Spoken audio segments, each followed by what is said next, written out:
छेड़ाच हमो वड़ही गुदेशा गाच तहारा तोन जंगल कुछ फिनट नाना लास खल कुछ मगर अफसोस बताओ सकनी चिराग नंदा बताओ सकनी मगर अफसोस बताओ सकनी शायद वल्दा बफेसानी कुबेना सेल चना नंत्यच खड़ी सांबान उठी खंत्यच हिनो को याद से चेड़ाच हमो वड़ही कुदेशा गाच तहारा तोन जंगल कुछ फिनट नाना लास खल कुछ मगर अफसोस बताओ सकनी चिराग नंदा बताओ सकनी मगर अफसोस बताओ सकनी शायद वल्दा बफेसानी।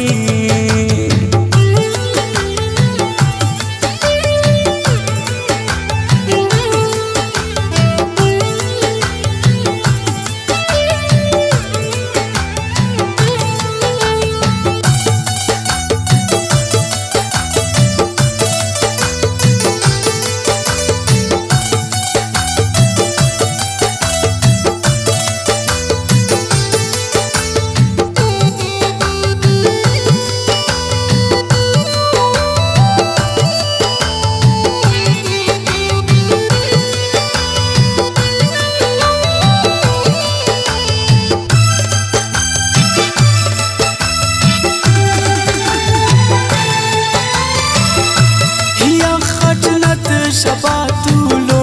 सरस खोफी अजमलो खनानक दूक पर पांबार थवोटी कुश गाक तार तार खुली सानुस्त दड़का का खड़ी खंत्यान तम्मा का खिशिका पूछ से नाम गजब जोड़ मा सका सदगम तहारी छुपू छुपी असक वड़ी नया दुनिया सक चिराग नए रोशनाई यस यस सुजुदुन तनाई यस न फिर के अस न परवाना कि तू लोगस न दीवाना ही पारे ठक बफक दिल पर ही ना हक रुल दर दर ही पारे ने रसें तो तख होले उस मन तो कम बख ही पारे चुस्त कनोक मासुट मुकद्दर ना खलोक मासुट ज़हीरी नाज़रा बांबार उषा उस्ते कुला बांबार खना दर्दान बदन बारिस उम्मीदाता चमन बारिस उशिंगा दी दाम खंता किशौकी रात चीनंता करारी बेकरारी मस देयस खमता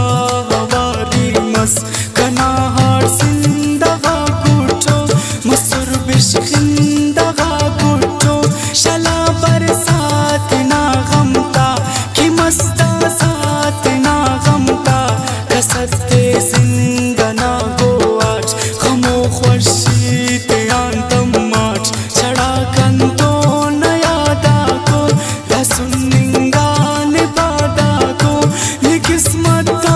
न लिंगतोन तजारे दास कांति तो मोहब्बत सिसा कुंगुन फारिन सारे दवा कुंगुन रतच या तुग तताबीरच कना फेस तकदीरच हिदा खसरुल लिबाने किन